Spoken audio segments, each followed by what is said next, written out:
안녕하세요. 오늘 관객과에 대한 진행을 맡은 김현민 기자입니다. 반갑습니다. 안녕하세요. 네, 서울시 연출 조현우입니다. 반갑습니다. 네, 안녕하세요. 이번엔 덴프시롤 참여록으로 인사하게 된 이민지입니다. 반갑습니다. 네, 제가 일어나서 인사해가지고 요즘 근황이 어떠신지 궁금해요. 내일이 꿈의 제인 개봉이거든요. 어떻게 지내고 계신지 감독님부터 말씀해주세요. 네, 저는 꿈의 제인 보시고 또 이제 후기 올려주시는 글들 열심히 찾아서 읽고 있고요. 그리고 이제 조만간 무대 인사, 뭐 집이 이런 일정들 이제 소화하려면 좀 잠도 많이 자고 밥도 많이 먹고 그러고 있습니다. 감독님 혹시 피부 관리 받으시나요? 피부 너무 좋아지셨는데. 아니요, 아닙니다. 네. 잠을 많이 잡니다 요즘에. 예, 네. 많이 자도 체력을 보충해두기 위해서. 네, 그러고 있습니다. 네. 네. 저도 내일이 꿈의 제인 개봉이어가지고요. SNS는 인스타밖에 안 하는데 가족들의 아이디를 빌려서 트위터나 블로그나 열심히 꿈의 제인을 검색하고 있습니다. 열심히 글을 서치하고 있으니까요. 많이 후기 남겨주세요. 좋아요도 누르고 있습니다. 네, 제가 들어오기 전에 여기 산상마당 분이랑 얘기를 했는데 여기 오신 관객분들 중에 꿈의 제인을 보신 분들이 얼마나 될까 제가 예측한 게 있거든요. 혹시 보신 분들 계시면 괜찮으시면 손을 좀 들어주시겠어요? 제 아직 예측이 개봉도 안 했는데 제 예측이 빗나간 것 같아요. 네, 제가 생각보다 너무 많은데요? 네, 제가 70%를 예상했는데 지금 이렇게 얼추 봐서는 87% 정도 보신 것 같습니다. 오랜만에 과거의 작품이 이렇게 상영이 된다는 얘기를 들으셨을 때 어떤 생각이 드셨습니까, 감독님? 좀 부끄럽고요. 네. 하지만 또 같이 얘기할 수 있고, 그리고 이제 감상을 또 오랜만에 들을 수 있으니까 너무 좋은 기회죠. 그래서 또 이렇게 이제 다 보셨다고 하니까 꿈의 제인을 네. 좀 더 특별한 관객분들이시잖아요. 네. 이렇게 그랬을 때 여러분들이 뭐 이 영화들 어떻게 보셨는지 제가 또 좋아하는 영화들이 있거든요. 그래서 그거 감상 오늘 들을 수 있겠죠? 네, 같이 얘기할 수 있으니까 네, 네. 너무 좋은 자리일 것 같아요. 네, 2013년에 만드신 네 작품이죠? 촬영은 2012년도에 했고 공개는 13년도였던 것 같아요. 네. 그러면 오늘 만약에 관객분들께서 구체적인 그때 상황이나 비하인드 같은 거 여쭤보시면 생각이 잘 안 나실 수도 있겠네요. 근데 제가 영화를 뭐 다작을 하나 보고 있는 그런 감독이 아니라서 그리고 이 영화도 12년도 봄에 찍고 13년도 봄에 공개했으니까요. 1년 가까이 뭐 또 나름 막 만지고 이런 영화라서 네. 뭐 되게 기억날 것 같아요. 네. 민지 씨는 어떠세요, 덴프시로? 일단 여기 많은 분들이 꿈의 제인을 보고 와주셨다고 하니까 꿈의 제인과는 다르게 되게 밝은 영화를 찾아뵐 수 있어서 너무 기쁘고요. 저는 사실 보시면 아시겠지만 꿈의 제인도 보셔서 아시겠지만 거의 민낯에 가까운 얼굴을 항상 영화에서 하고 있었기 때문에 부끄러움 없이 왔습니다. 재밌는 대화를 나눠가고 싶다라는 마음 하나만으로 왔기 때문에 감상평들이 좀 궁금해요. 그렇죠. 그럼 네. 오늘은 관객분들께 좀 일찍 마이크를 넘겨보도록 하겠습니다. 네. 어차피 구경환 씨도 안 오셨고 이따가 오실 겁니다. 네, 이따가 또 몰아서 질문 드리면 되니까 방금 저는 민지님의 말씀을 듣고 깜짝 놀란 게 꿈의 제인과는 다르게 밝은 영화라고 하셔가지고요. 저는 이 영화가 밝다고 생각해요.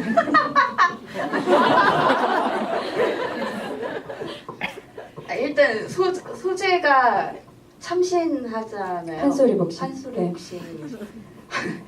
저는 좀 이 영화 전까지 덴프시롤이라는 기술이 진짜 있는 줄도 몰랐거든요. 네, 네.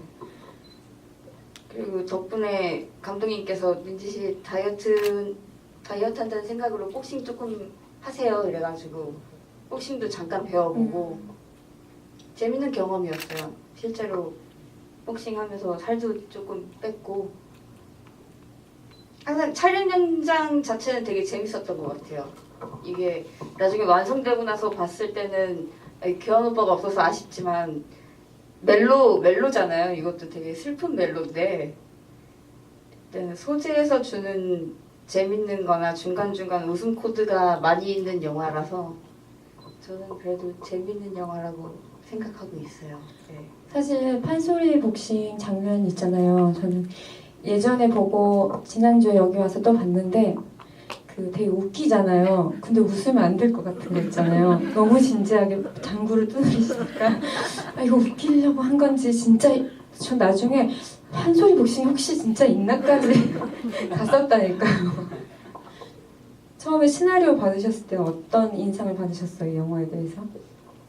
저는 일단 여기 출연한 조연철 배우나 구규현이라는 배우나 또 감독해주신 정혁기 감독님이랑도 잘 아는 사이였어요.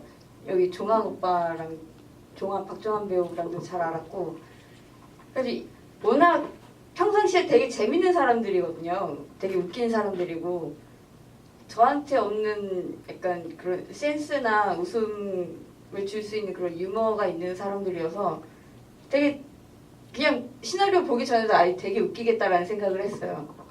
근데 시나리오를 막상 받아보고 소재는 되게 참신한데 약간 좀 슬픈 거예요. 그리고 이게 어떻게 완성이 될까라는 생각으로 참여를 했는데 약간 뭐라고 해야 되지? 현장은 되게 웃겼어요. 그 판소리 복싱을 도대체 어떻게 만들까에 대한 궁금증도 있었고 근데 되게 현철 오빠가 하는 순간 되게 감정적이고 되게 진지한 뭔가 진짜 있을 법한 게 돼버렸는데 저는 항상 뭔가 흉내를 항상 내려고 하면 약간 숭구리당당처럼 돼가지고 약간 아 이게 조연철 배우가 갖고 있는 힘인가라는 생각도 들었고 약간 자괴감이 좀 많이 들었죠. 그 판소리 복싱을 나도 되게 열심히 따라하고 싶었는데 숭구리당당밖에 안 돼가지고 감독님도 템플스를 보셨나요? 네, 네 정말 좋아하는 작품입니다. 네. 어떤 기억에 남아있는지. 저는 러브라인이 너무 좋았어요. 두 배우를 그러니까 조연철 배우님이 두 사랑하는 상대를 바라보는 눈빛 같은 것들이 오히려 인상에 남았던 것 같아요. 뭐 처음에는 웃기잖아요. 그러니까 웃긴 장면들에 집중을 하다 보면 했는데 두 번, 세 번 볼 때부터는 감정들이 좀 특별하다고 생각했어요. 그리고 또 밖에서 얘기했던 것처럼 구분하지 않고 벽을 두지 않고 이렇게 열어두는 그런 것들도 너무 좋았고 네, 정말 좋아하는 작품입니다. 네. 그 열어둔다는 얘기는 그 조연철 배우님 같은 병구와 구경환님 캐릭터와의 사이에 미묘한 그 감정, 공기 같은 것들에 대한 얘기였어요. 보는 사람들에 따라서 좀 달라질 것 같고 이 영화는 30분이 채 안 되는 영화임에도 불구하고 뭐 억울함이라던가 어떤 꿈, 열망, 초라함, 죄의식, 또 다른 희망, 뭐 굉장히 다양한 감정을 경유하게 하는 힘이 있는 영화라 두고두고 기억에 남는 영화인데요. 아까 민지 씨께서 밖에서 잠깐 이 영화에 대한 비화를 얘기해 주셨는데 너무 재미있었거든요. 얘기를 해드려도 되는 거겠죠? 네, 괜찮을 것 같아요. 이미 네. 영화가 완성된 지도 오래됐고 감독님께서도 괜찮아하셔야겠죠. 원래 이 댐프시롤이라는 영화가 서울연애라는 서독제에서 제작하는 영화 일환으로 단편 6개인가 묶은 작품 중에 하나였거든요. 그래서 원래 그 작품의 약간 규칙 룰 같은 것 중에 하나가 이제 거기 출연한 다른 에피소드에 출연한 배우가 이제 다른 영화 에피소드에 참여를 하면서 약간 영화의 연관성을 좀 이어가자라는 거였는데 원래 교환 오빠가 맡은 역할이 다른 배우였어요. 임지연 씨였는데 근데 그 배우님이 개인적인 사정으로 영화에 참여를 못하게 되면서 이제 급하게 교환 오빠로 체인지가 된 거죠. 완전 색다른 그런 파격적인 캐스팅이었는데 저도 그 소식을 영화 찍기 얼마 안 돼서 들었던 거예요. 단톡방에서 갑자기 교환 오빠가 초대가 되면서 이제 알게 됐는데, 근데 대사 같은 건 전혀 바꾸지 않았던 걸로 기억을 해요. 그 원래 지연 씨가 하려던 대사를 그대로 이제 교환 오빠가 하는 걸로 됐고, 맨 처음에는 이걸 이런 생각을 하긴 했었는데 막상 교환 오빠가 연기한 걸 저도 완성되고 나서 보니까 되게 색다르게 다가온 거예요. 뭔가 오히려 나랑 연기했을 때보다 더 애틋한 것 같고. 네, 그랬어요. 영화 막상 완성되고 딱 봤을 때 뭔가 교환 오빠로 한 것도 되게 나름대로 되게 재밌고 뭔가 약간 영화의 의미가 달라지는 것 같기도 하고 되게 입체적으로 네. 보여지는 것 같아서 너무 재밌었어요. 확실히 저도 오늘 듣고 깜짝 놀랐었는데 원래 역할이 여성 배우가 맡으려고 했다는 거가 구교환 씨 남자 배우잖아요. 그 역할을 맡음으로써 영화의 의미가 더 확장되고 세계관이 확장되고 있다는 느낌을 받았어요. 그리고 그 장구를 치는 자태가 너무 곱잖아요. 그 할머니 분장하고 앉아있을 때처럼 너무 고와서 독특한 구교환님만의 확실히 매력을 볼 수 있었던 것 같고, 그 임민지 배우님도 구교환 배우의 팬이라고 하신 걸 제가 봤어요. 네, 엄청난 팬입니다. 네, 그리고 그 서울집도 굉장히 좋게 보셨다고 했는데 보셨을 때 언제 보셨는지 어떤 기억으로 남아있는지 들어볼 수 있을까요?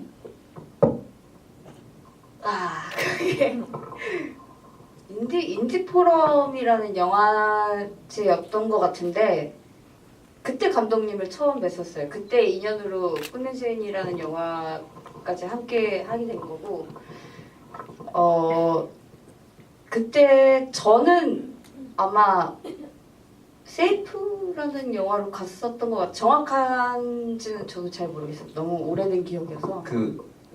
갑자기 기어들었는데 그날 세이프 황금 종려상을 받고 막 귀국하신 상황이었어요. 그래서 저희가 제가 귀국한 건 아니고 감독님께서. 네, 저는 그래서 근처에도 못 갔습니다. 아니요, 그날 그 행사를 했었어요.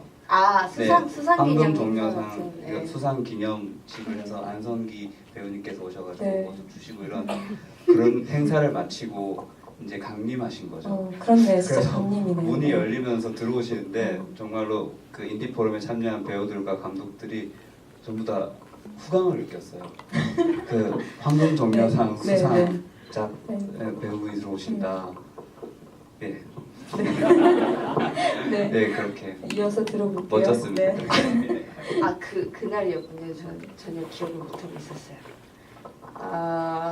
근데 전에 이미 서울집을 그 영화제에서 봤었고 너무 좋아하는 배우들이 나와서 박주희 배우랑 김창완 배우 다 좋아하는 배우랑 되게 재밌었어요. 흑백 영화였고 가출 청소년 이야기라 그래가지고 그러던 차에 감독님 뵙고 인사를 하는데 되게 자주 구매제인 보신 분들은 자주 뵈서 익숙한 인상이겠지만 되게 강렬한 인상이시거든요.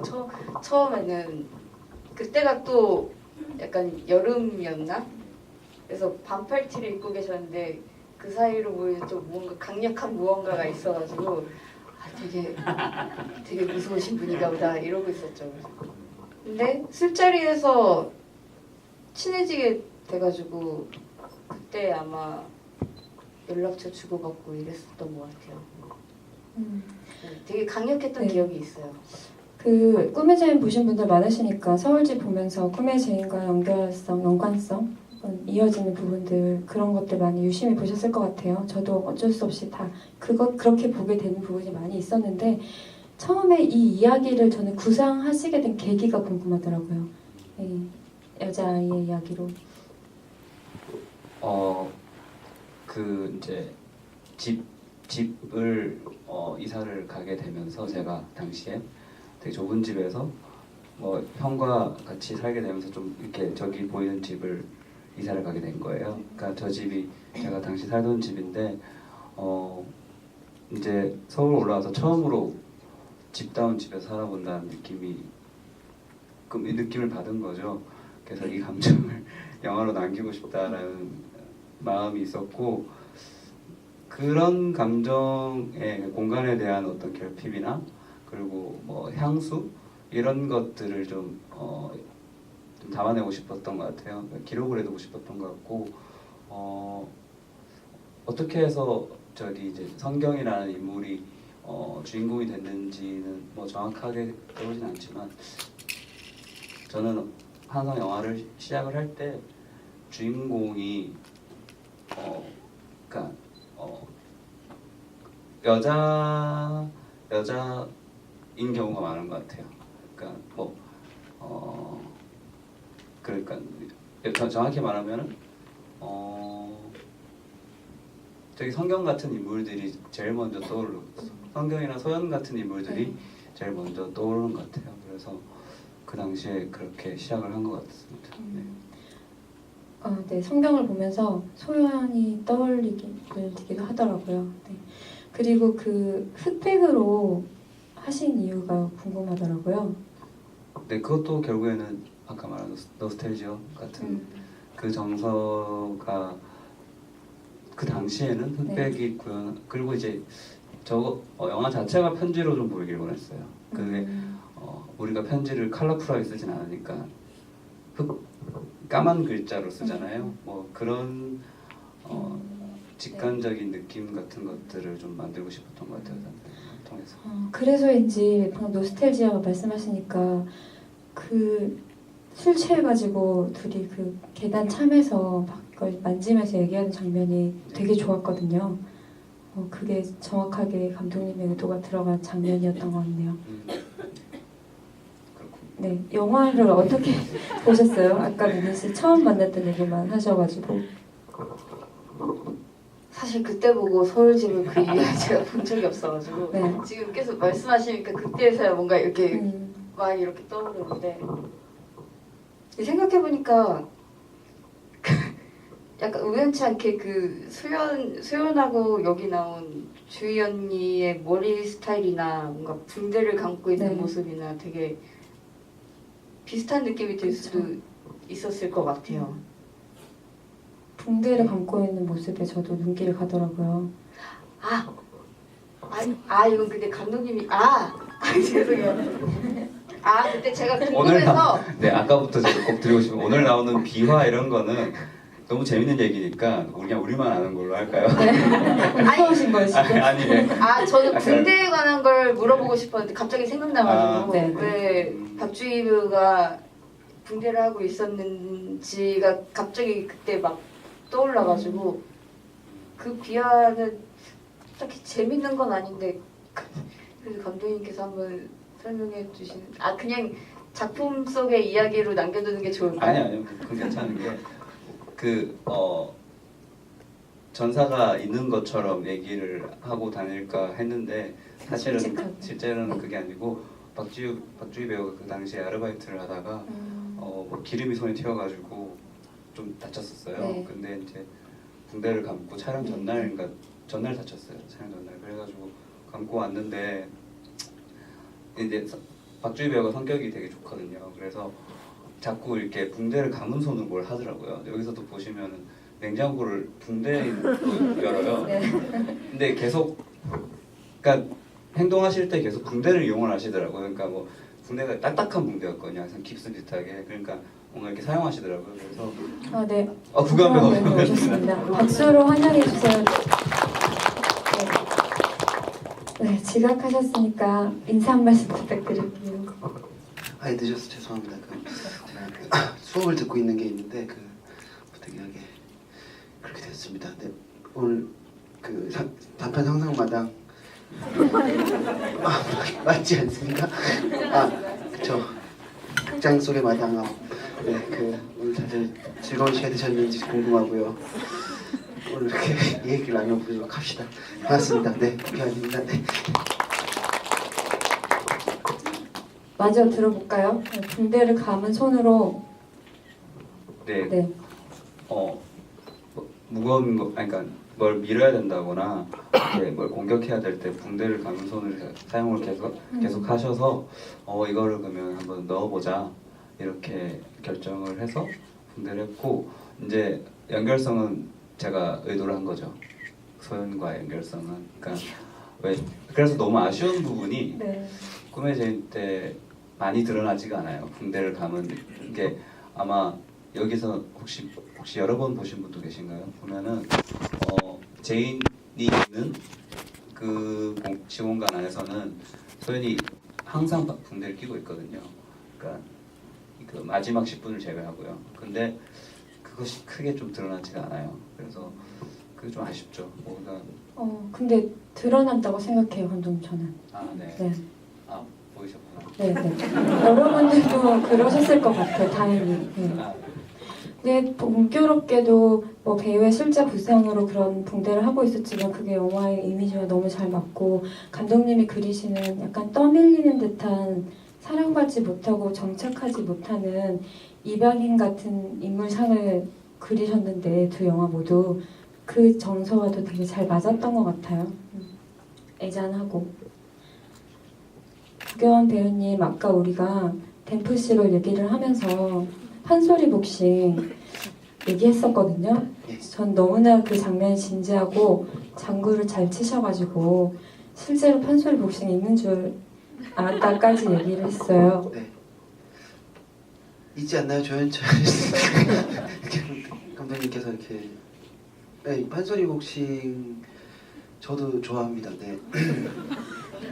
네. 소리 장난 이렇게 됐어. 네. 그래서 조연철 감독님께서 어느 날 그 장구와 이렇게 복싱을 혼합해서 조연철, 조원식 감독님이시죠, 두 모두 연출. 네. 그래서 혼합해 보고 싶다고 해서 이제 장구를 배워야 한다 해서 한예종 정통원에 계신 선생님이 계세요. 소개해 주신 선생님께 장구를 배웠던 기억이 납니다. 네. 그 구교환 씨는 연기를 하시면서 병구에 대한 감정을 어떻게 생각하면서 하셨어요? 어떻게 느끼면서? 병구를 누구보다 많이 생각하는 사람이요. 네. 왜? 본인이 그런 건가요? 아니요. 아, 네. 조연철 씨가 맡은 캐릭터가 병구였습니다. 플라이 투 더 스카이도 있었잖아요. 오늘 상영작에. 이 영화가 소독제 개만 영상으로도 만들어진 영화잖아요. 그게 출발이죠. 네, 그렇습니다. 근데 처음에 그 제안을 받으셨을 때 이 이야기를 떠올리시게 된 계기가 궁금했어요. 그 영화를 만들 때 출발할 때 여러 가지 모티브가 있는데요. 그 플레이 투 스카이 같은 경우에는 두 가지 이미지로 출발했던 것 같아요. 그 노량진 육교가 사라진다는 사실을 알고 있었는데 그 어떤 제가 좋아하는 커뮤니티 루리앱이라는 사이트가 있는데 게임 사이트 거기에서 육교 사진을 찍은 랄랄랄 작가님이라고 있어요. 그 닉네임을 랄랄랄로 해주시라고 하셔서 본명보다는 그분의 사진을 마주하고 이 사진을 꼭 영화에 담아야겠다 하나랑 이제 그 굴삭기라고 하죠. 네. 그 굴삭기가 엔딩신의 그 힘차게 한번 이렇게 움직이는 이미지를 두 가지를 출발했었는데 그렇습니다. 그러니까 처음에 그거였어요. 그 둘이서 막 노량진 육교 이거 어떡하냐 이거 부셔지네 하고 힘들어하는 친구들이 결국에는 또 뭔가를 부시는 일을 해야 되는 이야기인데요. 예, 근데 그렇게 출발을 했었어요. 지금은 뭐 그렇게 전면적으로 드러나지는 않는 것 같은데 그래서 그 친구들이 뭐 굴삭기 자격증을 따려고 하는 어떤 이야기들이 처음 시작이었습니다. 네. 전 처음에 봤을 때 되게 충격을 받았었어요. 그 굴삭기의 메소드 연기에. 네. 이런 생각을 할 수 있구나. 네. 되게 짧잖아요. 20분도 안 되는 영화인데 영화에 담긴 메시지도 되게 힘이 났어요. 그렇죠. 그게 보시는 분들마다 이렇게 다른 이제 영화는 관객의 것이니까 우리 꿈의 제인도 곧 이런 관객님들의 곁으로 다가갈 텐데요. 걸리지 않게. 아 그래? 10%가 다 보고 오시죠. 그 13%는 왜? 지금 13%로 네. 이 분들께 이제 다 간다고 말씀드리고 싶은데요. 그런 것 같아요. 뭐 김현민 기자님 같은 경우에는 사실 제가 의도했던 것들도 이제 성환이가 누구보다 이렇게 가열차고 멋진 어떤 퍼포먼스를 보여준다고 생각하시는 분도 계시고, 누군가에게는 또 이렇게 쓸쓸한 어떤 이렇게 움직임이라고 생각하시는 분도 계시는데, 왜 이 얘기를 시작했죠? 구매제인에 대해 어떤 얘기를 하고 싶어서 그랬던 것 같은데 그렇습니다. 네. 네. 저는 저도 그렇게 보고 있습니다. 네. 감사합니다. 오셨으니까요. 이제 우리 질문 시간과 감상을 듣고 싶어 하시거든요. 자유롭게 마이크를 제가 드릴 테니까 그 선착순 세 분께는 닭고기만큼 쫀득쫀득하다는 김진한 식빵, 우유 식빵이라고 합니다. 이것만 나오는 빵집이에요. 드리도록 하겠습니다. 손을 들어주시면 마이크를 드릴게요. 네. 여기 앞에 계신 분께.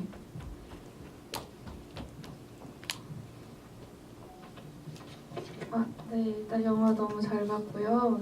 저도 오늘 이전에 꿈의 주인을 봤었는데 그 조현웅 감독님 서울집 오늘 처음 봤거든요.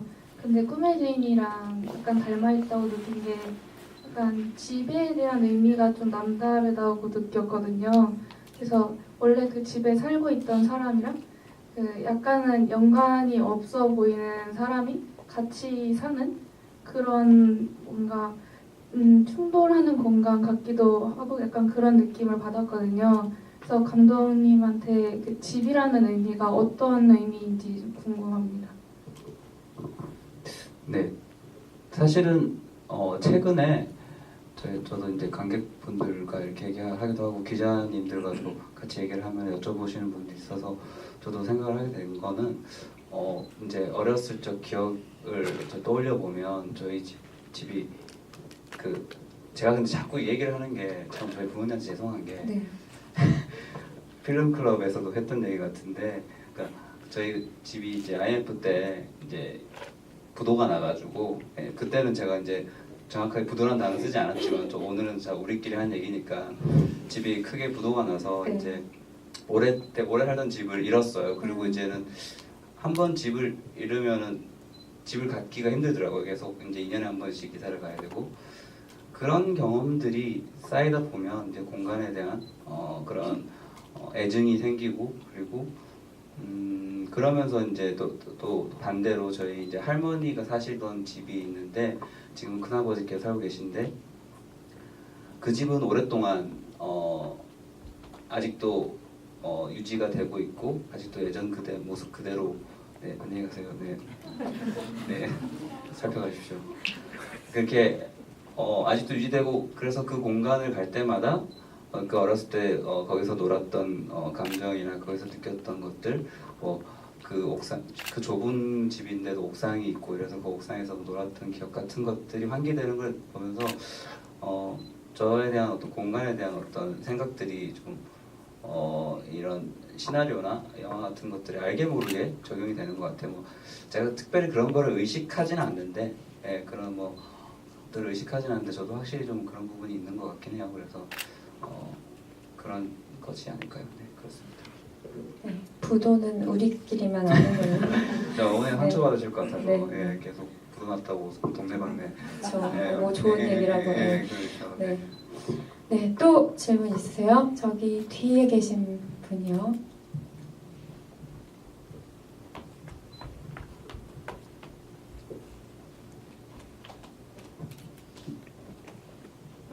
네, 안녕하세요. 저는 단편들 오늘 서울집만 처음 보고 나머지를 다 봤는데 서울집 너무 잘 봤고요.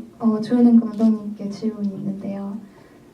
제가 꿈의 주인도 여러 번 봤는데 거기서 이제 내레이션 하는 거를 이제 사용을 하시잖아요. 내레이션인데 그것도 이제 수치인이 불분명하다거나 먹거나 한 그런 편지 기법이랄까? 그런 내레이션을 사용을 하시는데 어떤 감독님 말씀하셨던 대로 해석은 뭐 관객의 몫이지만 그래도 두 영화가 말하는 그런 정서 같은 거는 차이가 있다고 생각을 했거든요. 그래서 근데 그런 편지로 말하는 듯한 내레이션을 사용하시는 어떤 감독님 의도나 그런 게 궁금해요. 네, 저도 궁금합니다. 제가 그거는 영화를 좀 바라보는 방식이랑 좀 관련이 있는 것 같아요. 그러니까 저는 편지를 쓰는 경험이 항상 영화를 만드는 작업이랑 비슷하다고 생각해요. 그러니까 상대방을 향해서 제가 겪었던 일, 뭐 하시는 좀 거죠? 봐버렸어요. 뭐 하시는데 제가 네, 봐버렸어요. 죄송합니다. 죄송합니다. 제가 말을 끊지 말았어야 했는데 오늘 봤던 것을 이야기한다거나 감정 같은 것들을 전달할 때 편지가 되게 정제된 글이잖아요. 그러니까 조심해서 쓰잖아요. 함부로 이렇게 쓸 수 없는 것들이고, 그리고 오롯이 상대방만을 위한 것이고, 뭐 그런 것들이 저는 제가 영화를 바라보는 방식이고, 그러니까 저는 좋은 영화들은 말을 건다고 느끼거든요. 그럴 때때로. 그래서 만약에 나레이션을 써야 된다면 그런 방식으로 한번 쓰는 것이 훨씬 더 절박해 보이고, 그리고 좀 슬프게도 느껴진다고 생각을 했기 때문에 그 두 가지 요소 같은 것들을 좀 해서 서간체를 좀 제가 좋아하는 것 같아요. 네. 그렇습니다. 네, 되게 감동적인 얘기를 하신 것 같아요. 네, 감사합니다. 네. 네, 또 질문 있으세요? 네, 이쪽에 계신 분.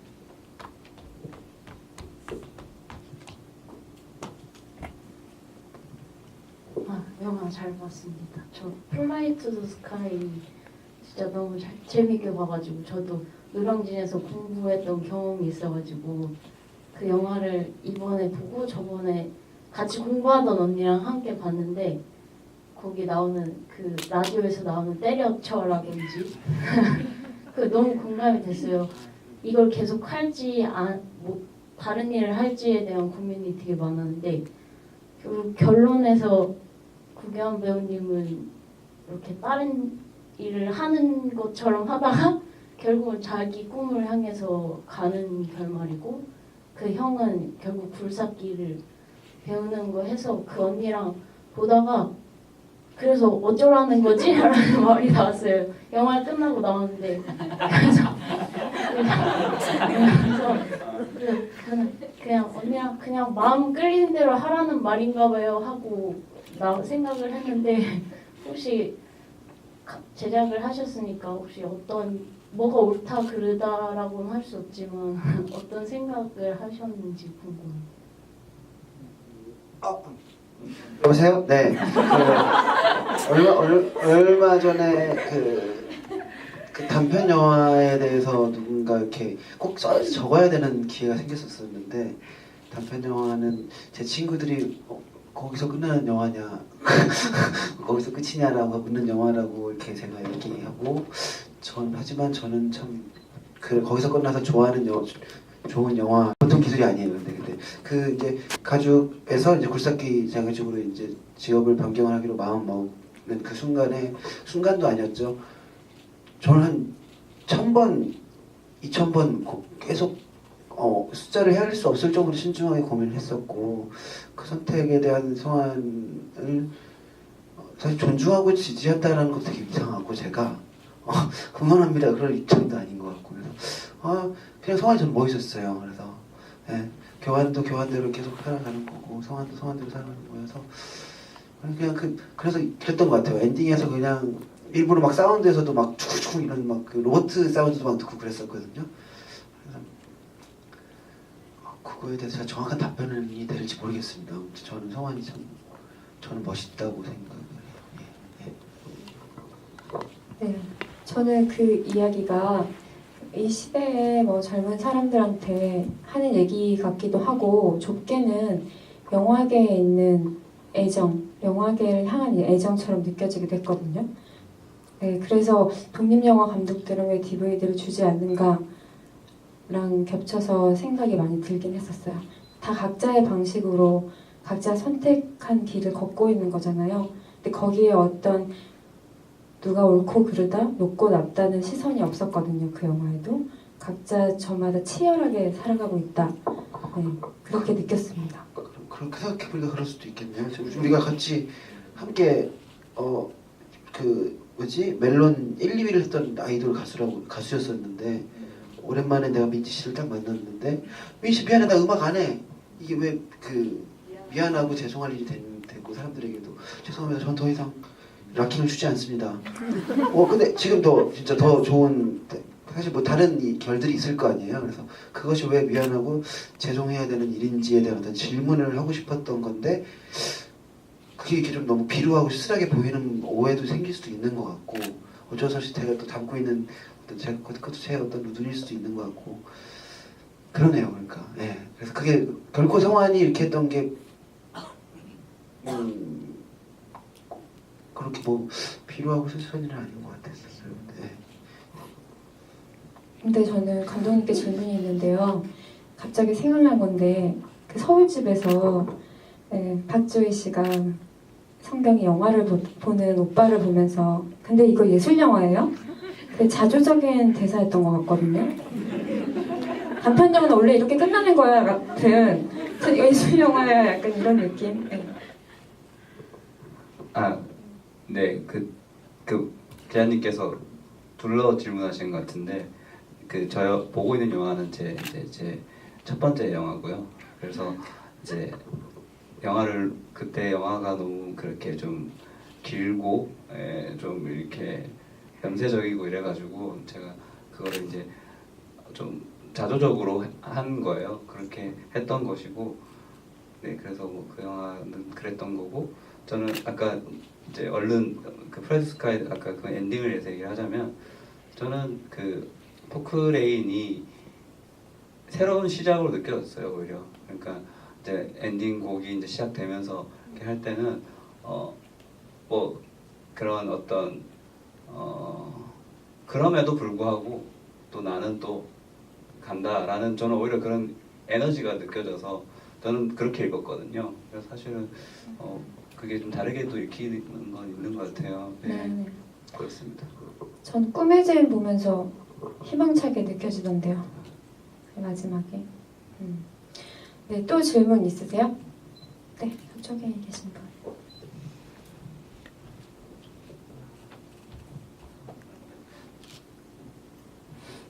네, 저는 감독님께 되게 그냥 사소한 질문이 하나 있는데요. 네. 꿈의 제인 보고 감독님 영화를 되게 좋아하게 되어서 또 제가 박주희 배우님도 좋아하고 해서 그 서울집을 되게 보고 싶었거든요. 그런데 구글을 아무리 뒤져도 서울집을 어디서 볼 수 있는지 알 수가 없더라고요. 그러다가 오늘 드디어 처음 보게 되었는데 혹시 나중에 이걸 또 보고 싶어지면은 제가 영화를 볼 수 있는 기회가 있을까? 어디서 뭐 찾아볼 수 있을까? 그게 조금 궁금해서요.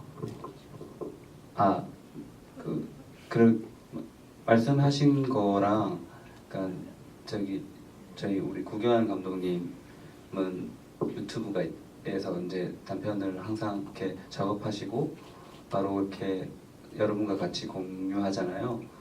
그래서 저는 너무 존경스러워요. 그런 부분이 저는 조금 그러니까 서울집은 제가 되게 아끼는 작품이고 너무 사랑하는 작업이지만 또 부끄럽기도 하거든요. 사실은 그러니까 부끄럽다는 게 뭐 다른 부분이 아니라 네, 그렇죠. 이제 오늘 이런 질문이 나올까봐 이게 제가 이렇게 생각할까. 근데 저는 조금 조심스러운 편인 것 같아요. 제가 이제 그러니까 무언가를 공개한다는 것을 고민을 많이 하는 편이라서 그래서 그러니까 고교환 감독님을 제가 존경하는 것이고 저는 이렇게 SNS 같은 것들도 잘 못하는 성격이라서 그러니까 좀 남들 앞에 서는 것 이런 것 자체가 좀 쉽지 않은 성격이라서 성격까지 얘기해 버리네요 이제 지금.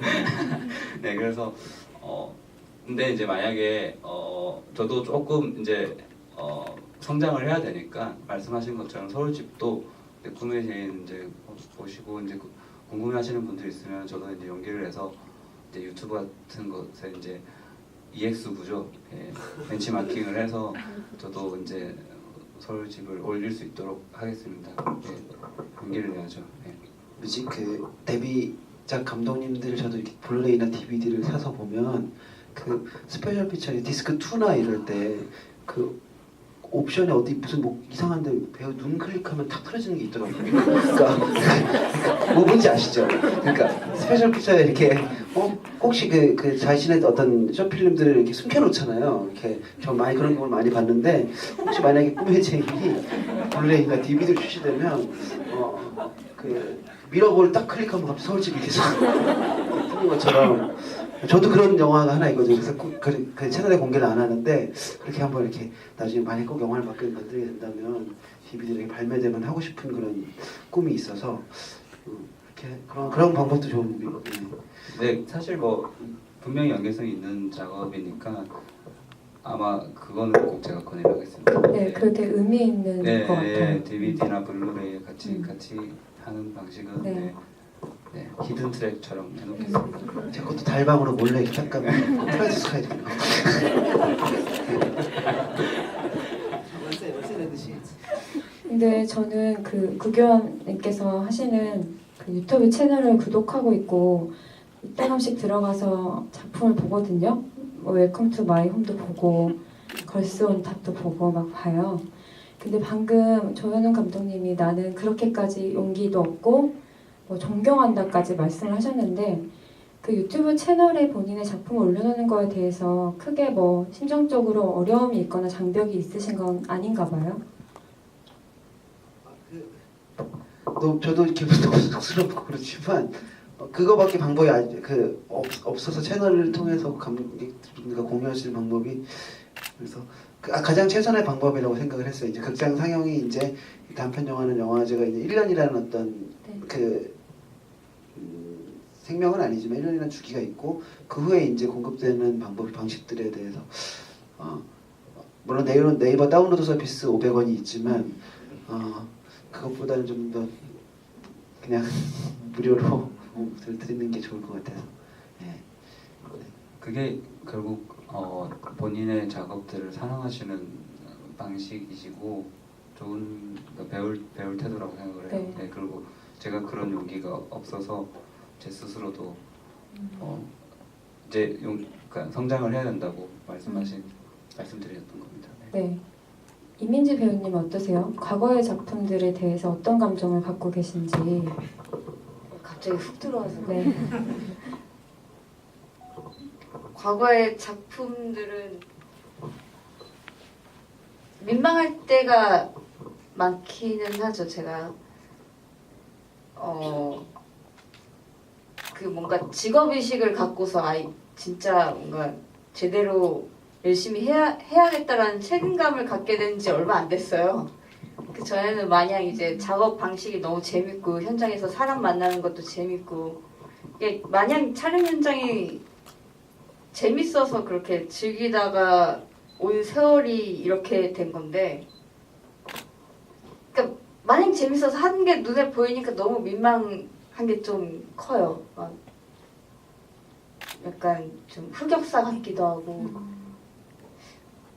근데 다행스럽게도 제가 웬만해서는 작품 찍어놓고서 나중에 막 뭐 볼 기회가 있다고 해도 잘 안 보는 편이긴 한데 요즘에는 제가 제 얼굴 보는데 살짝 좀 익숙해져가지고 이제는 예전 작품도 좀 찾아봐야겠다라고 마음을 먹고 있는 중인데 짐승의 끝이라는 작품은 거의 뭐 평생 가도 다시 못 볼 것 같은 모습이라 왜죠? 약간 그때 할 수 있는 모든 거 다 해본 것 같아요. 특수분장도 해보고 약간 이야기적으로도 거의 끝까지 가본 영화이기도 하고 정말 한창 재미의 절정을 다다랐을 때 찍었던 작품이어가지고 작품 내용과는 다르게 그래서 감독님한테 핀잔도 되게 많이 받던 작품이었거든요. 그래서 이 작품은 그리고 약간 정말 재미로 참여한 작품이어가지고 너무 재밌었고 현장 가는 것 자체가 너무 신났고 이랬던 게 너무 느껴져서 지금 다시 짐승의 끝이란 영화를 찍자고 하면은 절대 못 찍을 것 같아요. 그러니까 이렇게 하면 안 되겠다라는 생각도 들 것 같고. 방금 말씀하실 때 연기를 직업적으로 생각한 게 얼마 안 됐어요 라고 하셨는데 그 터닝 포인트가 언젠지 알 수 있을까요? 약간 세이프라는 단편 찍고 나서 세이프까지는 정말 마냥 막 영화제에서 알게 된 감독님들하고 같이 작업하게 되고 이러면서 정말 정신없이 작품만 하다 보니까 나이가 먹었더라고요. 그래서 약간 세이프를 통해서 이 일이 되게 약간 심각한 거구나라는 생각을 했어요. 뉴스에 막 이렇게 제가 환전해주는 그 안에 구멍 막 약간 이러고 있고 그래서 막 뉴스에 너 나왔다 이러면서 사진을 자꾸 보내주시는데 저는 뉴스도 안 봐가지고 제가 거기 나온 줄도 몰랐거든요. 그래서 이거 약간 큰일 나겠는데 라는 생각을 하게 되면서 이제 좀 다양한 매체를 한번 좀 접해보고 싶다 해서 혼자서 프로필을 1년 동안 이렇게 다니면서 영화 오디션 같은 것도 보고 그걸 통해서 작품도 하게 되면서 약간 이게 마냥 재미만으로는 안 되는 직업이구나라는 걸 많이 깨닫게 된 것 같아요. 그래서 진지하게 임해야 될 것 같고 좀 더 네. 되게 진지한 얘기를 하게 돼버렸네요. 네, 또 혹시 질문 있으세요? 네, 여기 앞에 계신 분. 안녕하세요. 영화 잘 봤고요. 플라이 투 더 스카이는 2번째 봤는데 그 중장비를 고를 때 고민을 할 때 뭐 어떤 거는 어떻다 이렇게 얘기할 때 불쌍기였나 뭔가 뭐는 되게 외로워 뭐 이렇게 말을 한 대사가 있는데 그 대사가 도무지 이해가 안 돼가지고 설명 좀 부탁드려도 될까요? 그냥 개인적으로 이렇게 천공기라고도 있고 천공기는데 하늘에 혼자 이렇게 딱 이렇게 있는 게 좀 외롭더라고요. 그 어떤 기호죠. 각자 이렇게 선택할 때 장비들을 선택할 때 그런 것 같아요. 이게 그냥 뭐가 외로워라고 했던 게 그냥 어떤 그 선택을 그 장비들을 선택할 때 적성에 맞는 것들을 서로 이야기를 나누는 어떤 수다들이라고 정도로만 생각하시면 될 것 같아요. 예. 죄송해요. 실제로 그 자격증이 있으세요? 아니요, 없어요. 잘 아시는 줄 알았어요. 그래서 고루고루. 네. 인터뷰는 중요하니까 취재도. 네. 취재를 하실 때. 그렇게 많이 취재하지 않아요. 네. 알겠습니다. 시간이 이제 다 되어가는데 혹시 또 마지막으로 질문하고 싶으신 분 계세요? 네, 저쪽에 계신 분. 네, 영화 너무 잘 봤고요. 감독님이 멘트 하시는 것 중에 듣다가 번뜩 떠오른 게 있어갖고 이제 뭐 작품을 많이 다작하시는 스타일도 아니라고 하셨고 근데 두려움과 불안은 되게 많다고 하셨는데 이제 저는 이제 만드시는 입장을 잘 모르지만 이제 장편을 만든다는 게 되게 두려울 것 같다는 생각이 들었어요. 근데 그런 두려움은 어떻게 극복하고 그냥 장편을 해야겠다라고 생각하셨는지 궁금합니다.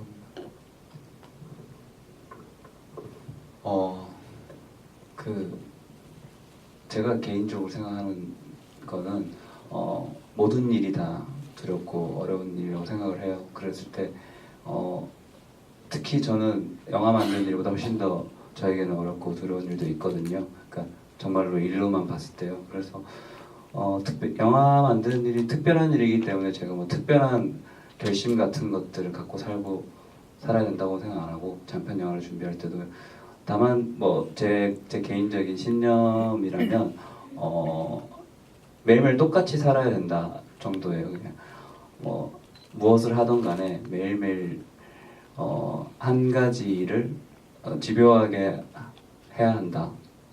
그냥 그런 믿음으로 버텼던 것 같아요. 뭐 이 꿈의 제이는 한 4년 정도 매달렸던 작업인데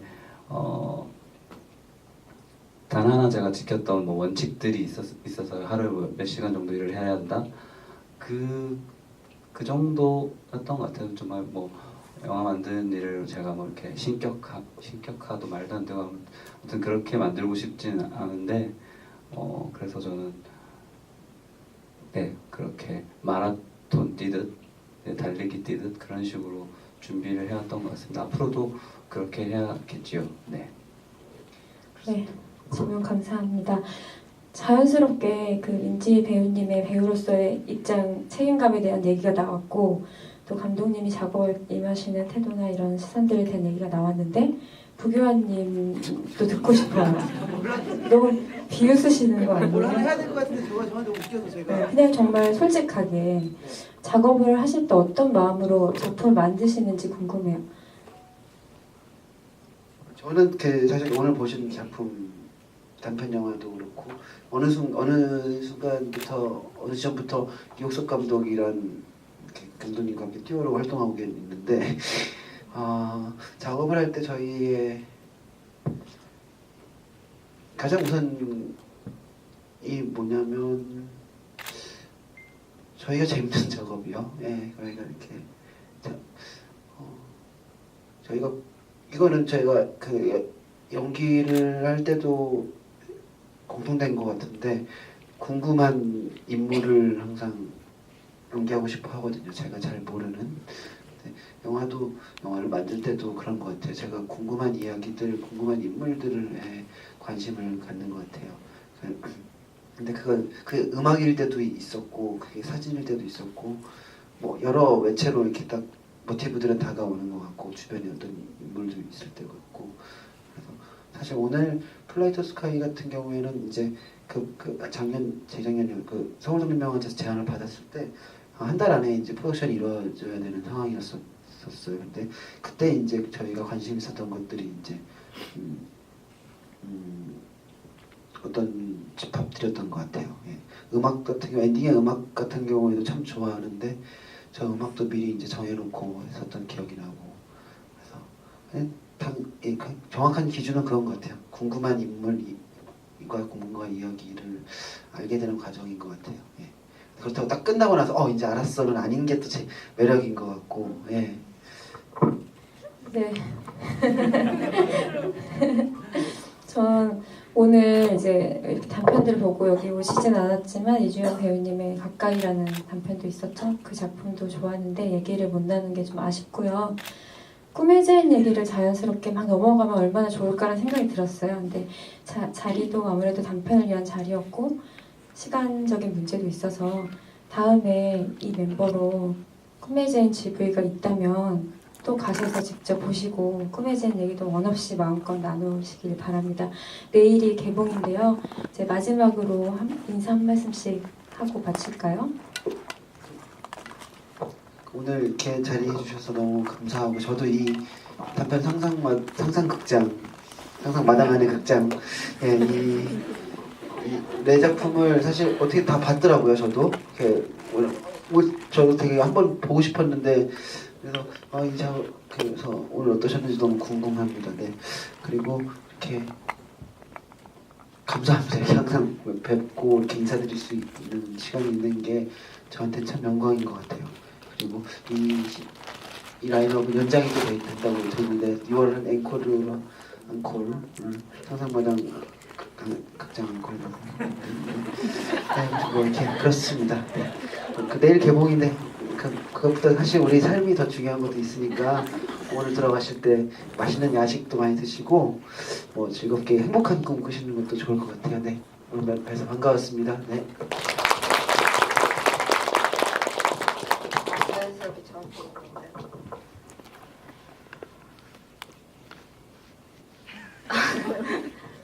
일단 오랜만에 단편 영화로 여기 상상마당 그쵸? 갑자기 오빠한테 헷갈려가지고 상상마당에 온 게 너무 오랜만이어가지고 되게 감회가 새로워요. 약간 옛날 기분도 나고 내일 또 저희 꿈의 제인 개봉하는데 이미 봐주신 분들이 87% 정도 계시니까 이제 못 보신 14%의 분들도 한 번쯤 궁금해 해주셨으면 좋겠고 다음번에 또 저희 꿈의 제인으로 만나서 인사할 수 있는 일도 많이 있으니까요. 그때 또 뵀으면 좋겠고 이렇게 귀한 저녁 시간을 내주셔서 정말 감사드립니다. 재밌게 보고 돌아가셨으면 좋겠어요. 네, 감사합니다.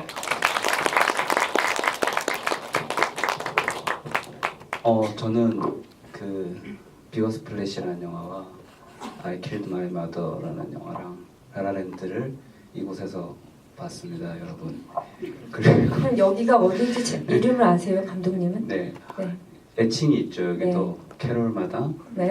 라라마당. 네. 네. 그래서 혹시 제가 제 입으로 말하지는 않겠습니다. 혹시 야욕이 이후에 이만저만이 아니시네요. 네. 한 달 정도 뒤에 네 그렇게 되면 될 수만 있다면 저는 말하지 않았잖아요. 네. 혹시 그렇게 우연히 그렇게 될 일이 야망덩어리네요, 있다면 정말. 서울 집마당. 그래서 이제 뭐 농담처럼 한 말이지만 비거 스플래시 볼 때 제가 정말 놀랐거든요.